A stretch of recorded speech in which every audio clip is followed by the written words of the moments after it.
So hulle is eendragtig in die pilaargang van Salomo. En daar was niemand van die ander wat dit gewaag het om hom by hulle te voeg nie. Maar die volk het hulle baie geëer. Wie is dit? Die apostels, vers 12. En deur die hande van die apostels het daar baie tekens en wonders onder die volk plaasgevind. En daar was niemand van die ander wat dit gewaag het om hom by hulle te voeg nie, maar die volk het hulle baie geëer. En daar is meer en meer gelowiges in Yeshua bygevoeg, menigtes van manne sowel as vroue, sodat hulle die siekes op die strate uitgedra en op die bedde en die draagbare gelê het. Met die bedoeling dat as Petrus kom, al was dit net sy skade weer op iemand van hulle sou val, dan sou hulle gesond geword het. En die menigte van die stede in die omtrek het ook in Jerusalem bymekaar gekom en siekes gebring, en die mense wat deur onrein geeste gekwel was, en hulle is almal genees. En hier is 'n baie groot tyd van wonderwerke. En die belangstelling in die evangelie van Yeshua versprei soos 'n veldbrand. Wanneer Paulus dan kom in lande waar hy Yeshua verkondig, dan is daar sekerlik van daai mense wat al gehoor het van hierdie wonderwerke, dalk mense wat genees is, en onmiddellik is daar belangstelling. Ek wil net weer sê wat ek laas ook gesê het, hulle is nie geroep om dokters te wees nie. Hulle is geroep om die evangelie te verkondig. Maar die genesing, die wonders en die tekens, het baie belangstelling gewek by die mense om te luister wat hulle gesê het. As ons vandag 'n visie het van ons moet siekes gesond maak, terwille van die gesond maak van die siekes, is ons verkeerd. Want iemand kan gesond word, en gaan weer siek word, en hy gaan doodgaan. Want dit is wat dit is. Al hierdie mense wat deur Petrus gesond gemaak is, het doodgegaan. Maar het jy dalk daardeur die ewige lewe gekry, of nie? As jy nie, dan kan Yeshua ook van jou sê, die koninkryk van die hemel het naby jou gekom, maar jy het nie dit gesien nie. Jy het by die Jordaan gekom, maar deur ongeloof kon jy nie ingaan nie. En as iemand vra, hoekom, waar is die wonders en die tekens nou? Ek weet nie. Maar as Vader besluit, dit moet geactiveer word, as ek so kan stel, dan sal hy. As daar vuur uit die hemel moet kom, sal daar. As Ananias en Safira met dood neerval, sal dit. Maar nie een van hierdie goeders het Petrus besluit nie.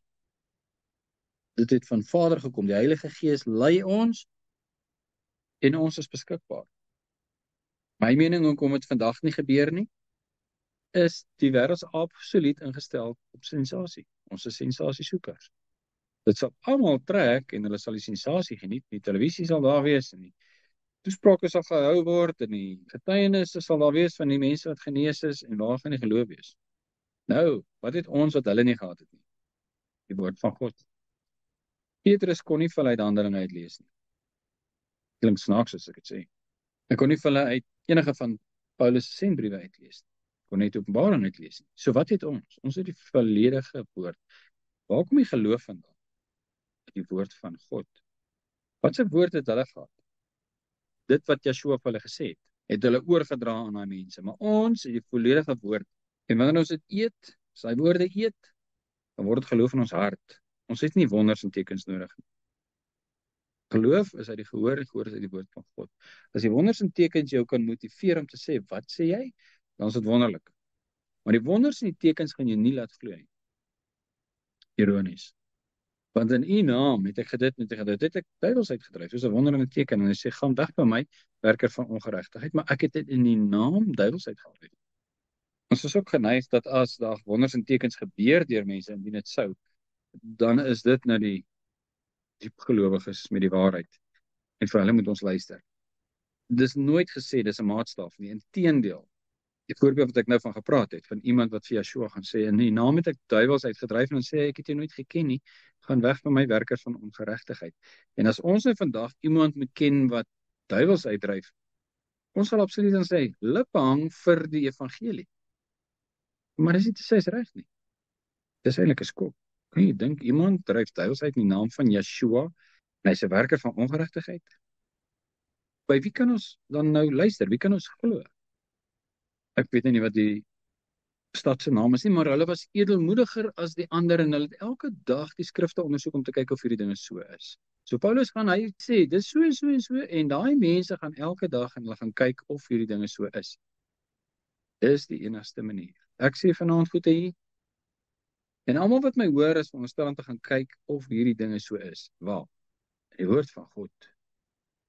Nie in daai boek, in daai boek, in daai boek, in hierdie vertaling, nee, in die woord van God. Die woord van God is volledig, en hy's reg. En gaan meet alle mense se woorde aan die woord van God, en kyk, is hierdie dinge so.